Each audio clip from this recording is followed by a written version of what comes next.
Thank you. Akígbogbólé o, akígbogbólé lórúkọ Olódùmarè. Ẹ káàsán, ẹ káàárọ̀, ẹ káalẹ́ níbikíbi tá ti ń gbọ́ wa. Ṣáwẹ̀ lọ, ojú ti àjọ̀sán. We greet you all. I want to greet everybody on stage, the host, and people in the audience. It's another beautiful day, another beautiful Saturday to have an intellectual conversation. Another Yoruba Ronu edition where we are going to be talking about a very important topic. And what we've actually observed is that we need to normalize intellectual conversations within Yoruba communities, amongst our friends, our families, our relatives. We need to normalize having conversations like this in our offices, in our churches, in our mosques, in our places of worship, at our place of work, because politics is extremely important. Self-consciousness, groupnomics, powernomics is extremely important in the preservation of anybody, of any group in the world. Kindly invite your friends and families. Kindly ensure that they are here, because today promises to be another expository and very important time period. There is in geopolitics, there is no form of ignorance.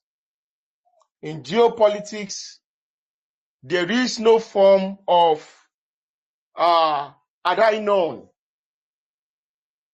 which is why many of us actually have serious issues with a lot of our people who had a basic knowledge of history and still felt trapped into the blackmails of Southeast nationalists in 2023 elections. Nigeria does not have what you call election in Nigeria.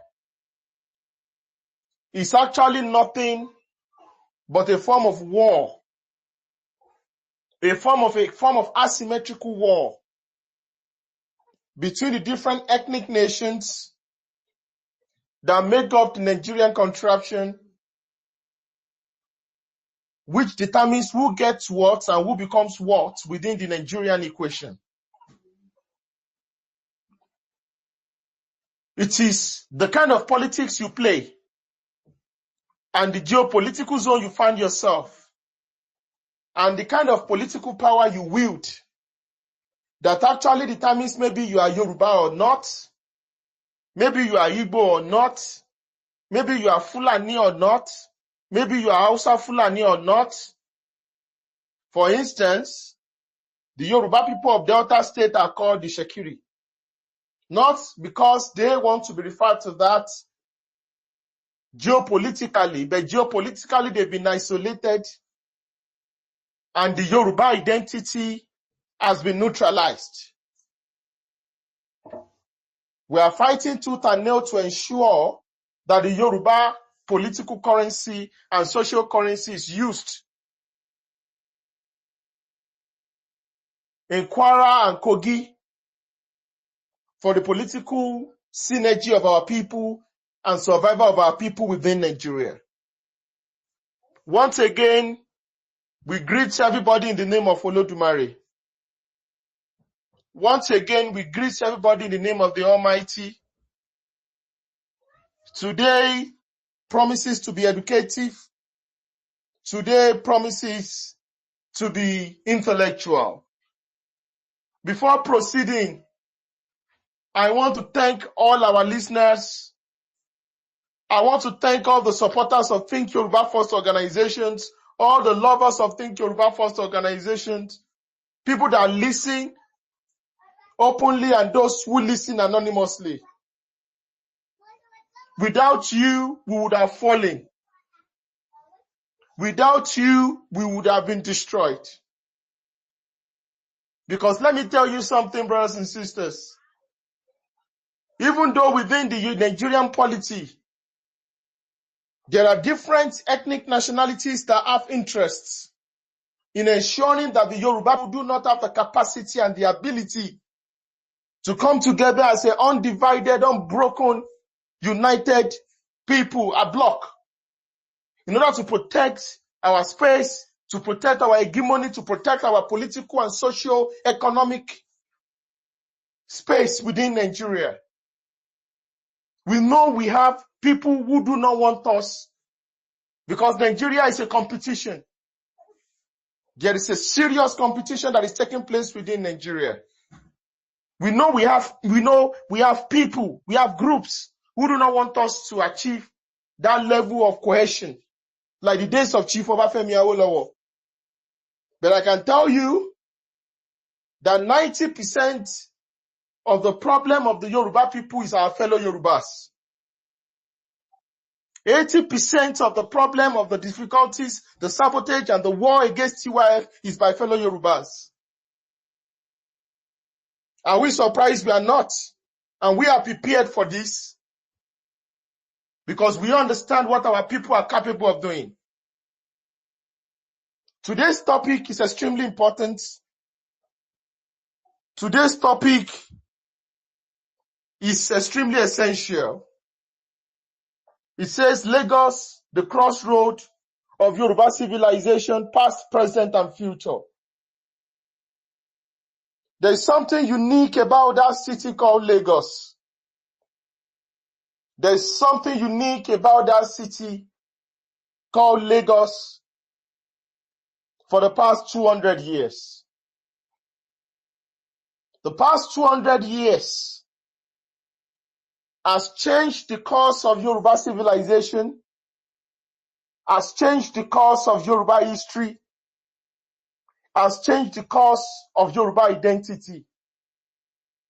The past 200 years actually shaped on what is Yoruba and who is Yoruba. The past 200 years has changed the course of history.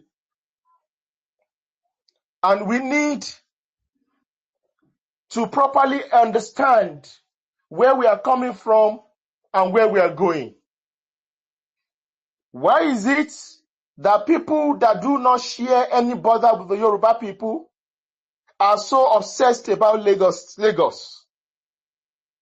Why has there always been war about who controls Lagos for the past 200 years? It is one of the most fought over piece of head states in West Africa. The battle for Lagos did not start in 2025. The battle for Lagos did not start in 2023. The battle for who controls Lagos did not start in 1960. The battle for who controls Lagos did not start in 1914. The battle for who controls Lagos did not start in 1961 at the battle of Ogun-Agidingbi or Ogun-Awoyaya. There has always been battle for who controls the soul and spirit of Eko. And a lot of Yoruba people do not understand the power that Lagos wields. I can compare Lagos to few cities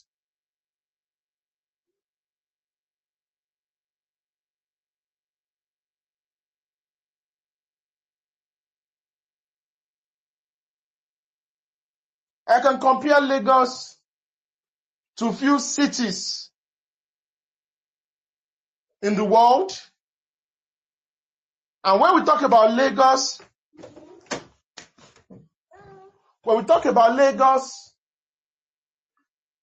Lagos is in the category of Constantinople. It's in the category of Rome. It's in the category of Hong Kong. It's in the category of Shanghai. It's in the category of London. It's in the category of Tokyo. There is one thing I want you to know. 70%, 80% of the Yoruba people do not know the value of Lagos, of the Yoruba of 2025, of the Yorubas of the 21st century, do not know the importance, the geopolitical importance of Lagos. Our so-called enemies, our so-called competitors understand the importance of Lagos than us. And if you do not understand the importance and how important what you have, you are surely going to lose it. We need to know the importance of Lagos, its geopolitical importance for the Yoruba people and for the Yoruba race. We need to know the importance. And that is why this session is extremely important. This session is going to be more of geopolitics. It's going to be a little bit of history. It's going to be a little bit of high hope. It's going to be a form of high hope now. Which is why a lot of activities going on currently. I appreciate a lot of comrades out there fighting tooth and nail to ensure that the economic space within Yoruba land is controlled by the Yoruba people. The damage of 25, 30 years cannot be corrected in 2 years. So, comrades, we are in for battle of decades. It is important for the Yoruba people to control their political and economic space. If we do not do that, we are going to go extinct as a people. It doesn't matter, maybe we are the Yorubas of Nigeria or the Yorubas of Benin Republic. And it is normal for any Igbo nationalist to come and deceive us, or any Fulani nationalist to come and deceive us and say, oh, you guys are bigots. You're supposed to give up your governorship political position and let Igbos to become the governors of Ogun State or your state. It is normal for them to come and lie to us because politics, lying and manipulation is part of politics. What is not acceptable is for us to fall into their trap. So lying, manipulation, deceit is part of the political weapon and political tools. So it is not the fault of those that lied in order to get political support. It is the fault of you that got yourself manipulated and deceived for you to give up your golden estate. I'm going to compare. I'm going to use 3 power bases. I'm going to be using Constantinople.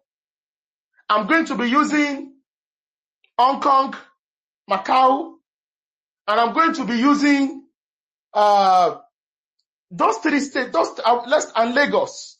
I'm going to be juxtaposing them. Even Cape Town in South Africa.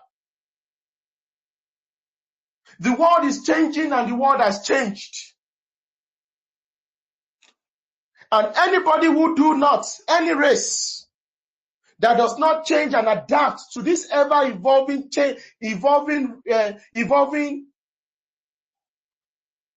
global community is going to find himself to be blamed.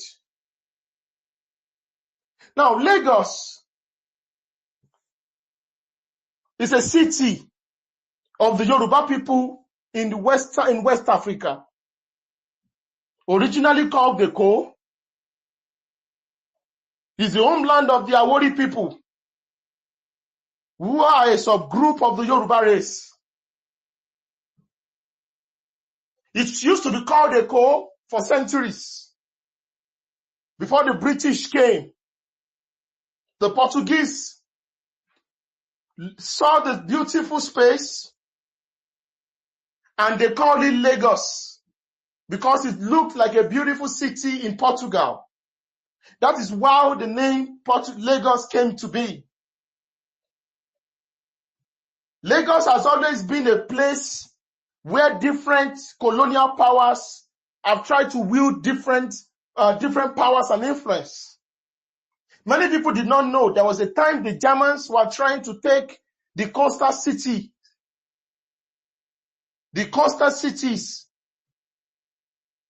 of that area called Ondo State, the Laje axis.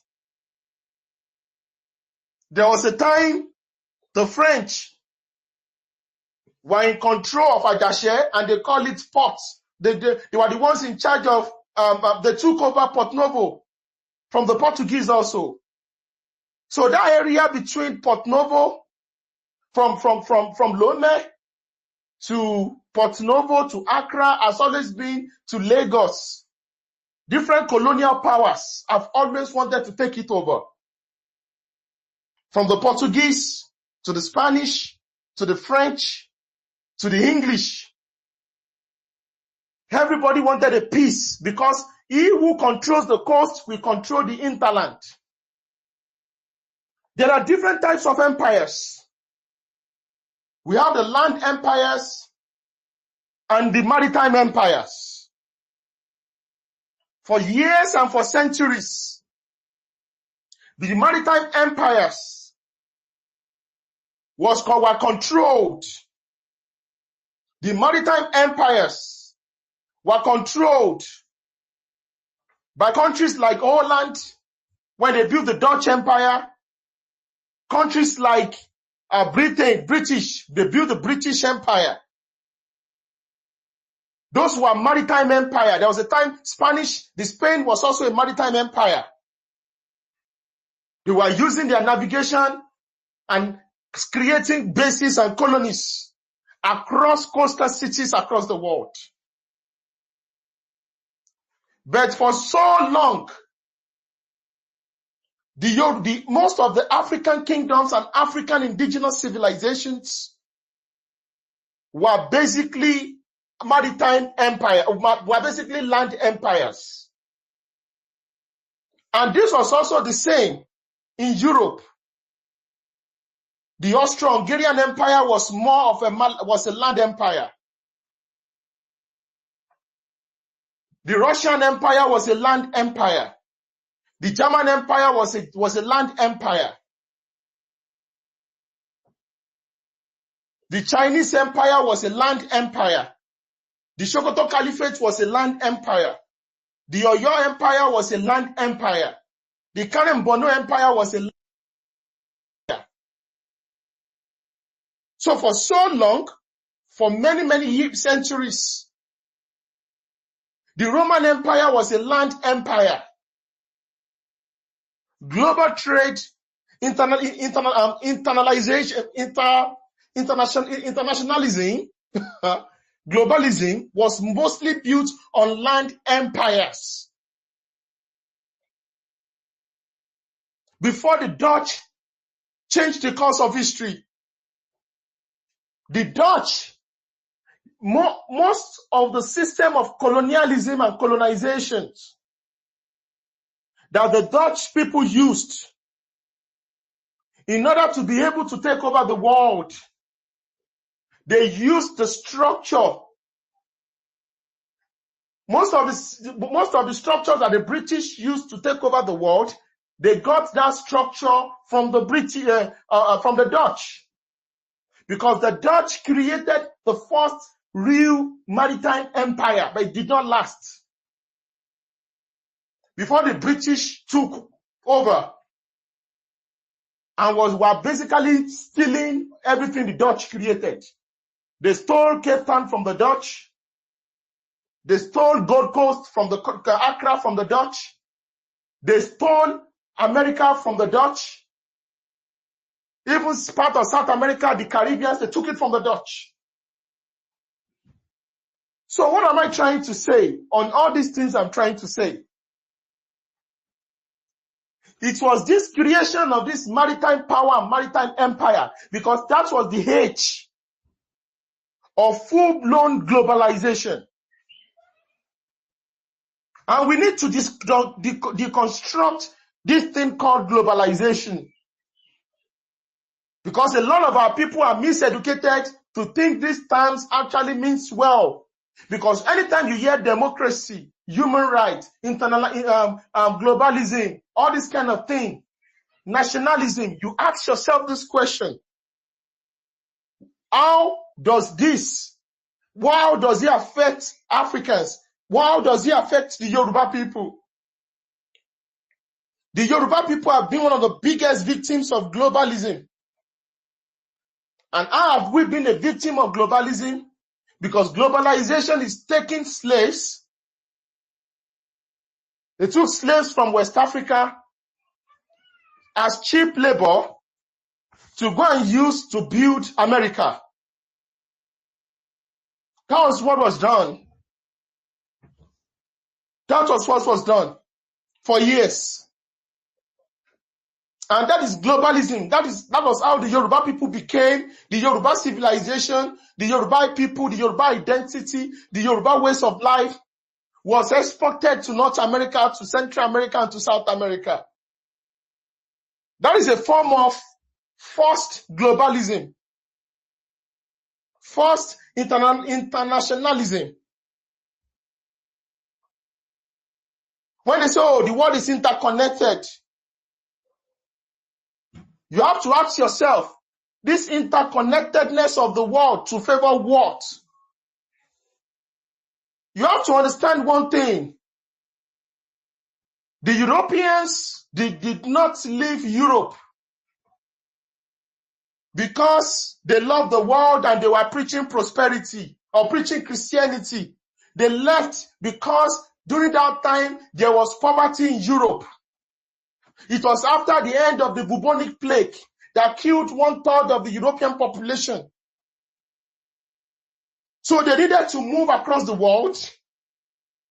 They moved across the world looking for how to survive and how to feed. It was this movement across the world that took them to West Africa. So we need to understand.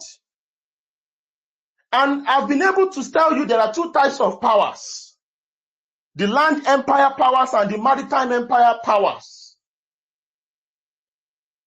Eko has always been a maritime power.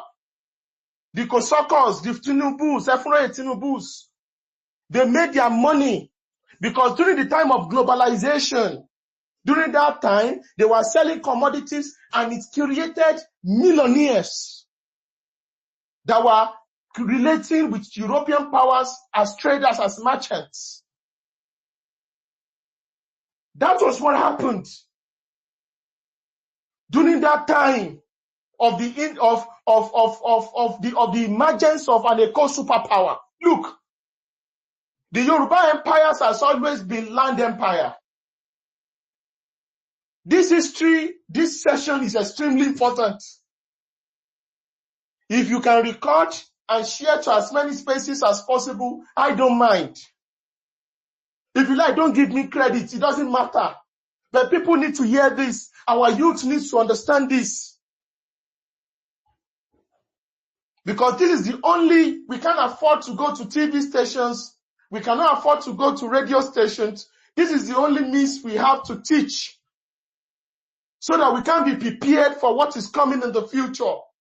Africa is not prepared. West Africa is not prepared. There was the first industrial revolution, the second industrial revolution, the third industrial revolution, artificial intelligence industrial revolution is currently taking place. There is the green revolution. All sorts of revolution has taken place. We never participated in any of the revolution. We are just users. And we cannot continue to be like this.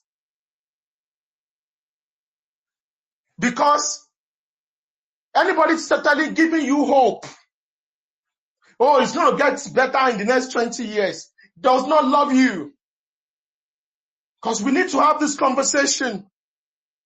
We need to be sincere, and we need to understand our place in this changing and dangerous world. When America says American force, he doesn't want to trade with Canada again. He doesn't want to do, because they've seen that globalization has made the less developed countries like China to catch up with them. It was globalization that they used to destroy the Chinese empire and to corrupt and corrode the Chinese civilization. People don't know this, that for close to 500 years, the Chinese empire was the richest and the most powerful economy in the world. China is not doing anything new.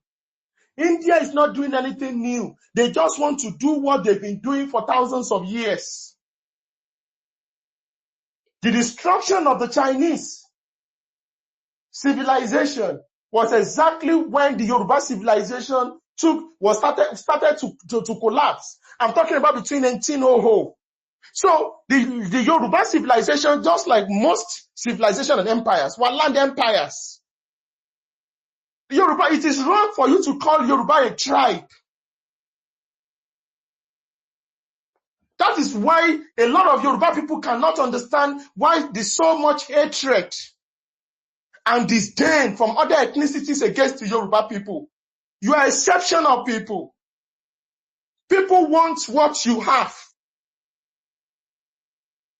It is not a cruise for you to be boasting that you have the biggest sea coast in Africa. I'm going to tell you close to 5 countries that are currently waging war in order to be able to get access to the sea. Ethiopia is fighting Eritrea, fighting Somalia because they want access to the sea. Why do you think that the Sokoto Caliphate is pro-Nigeria, is pan-Nigeria? Because they need access to the sea. When they say we want to dip the Quran into the Atlantic Ocean, it is not because of religious or Islamic reasons. It is because of economic reasons.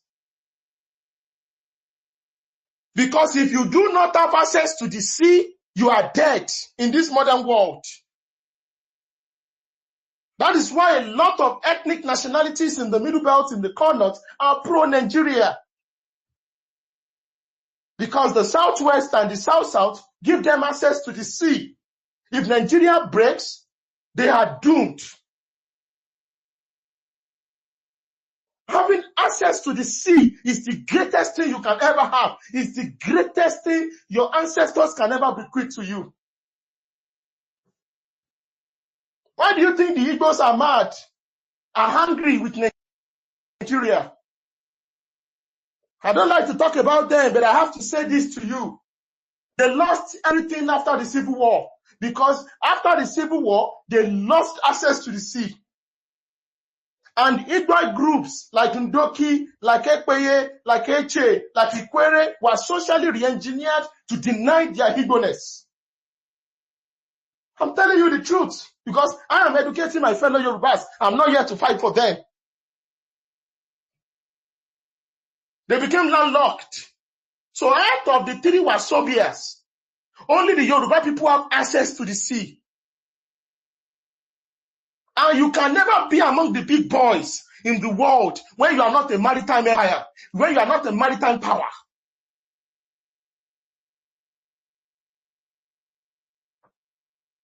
I want to tell you about Constantinople.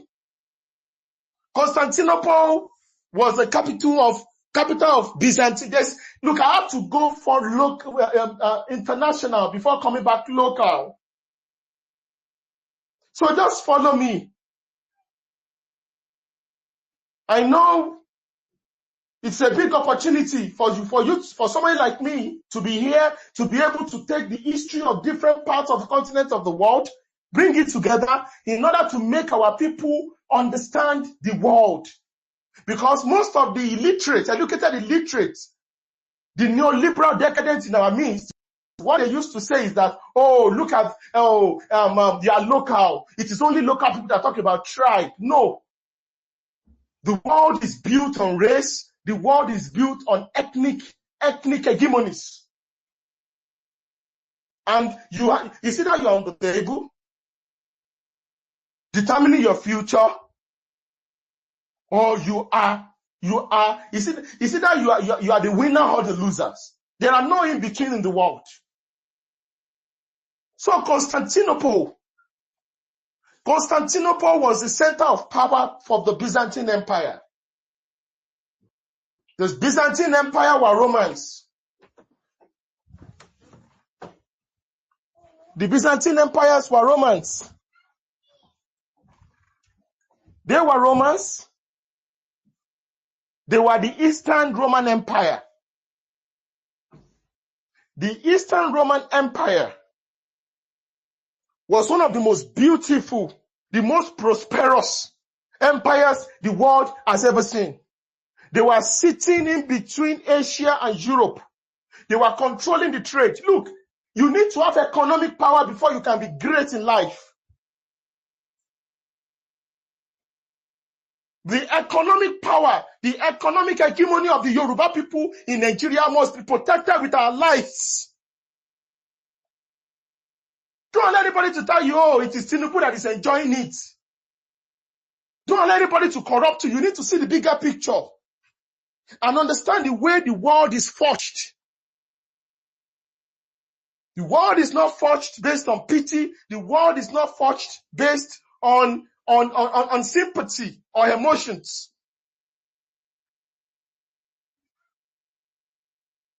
Constantinople was the crown jewel. The riches in Constantinople cannot be compared even to Rome. There was a group coming from Central Asia, nomadic Turks, on horsebacks.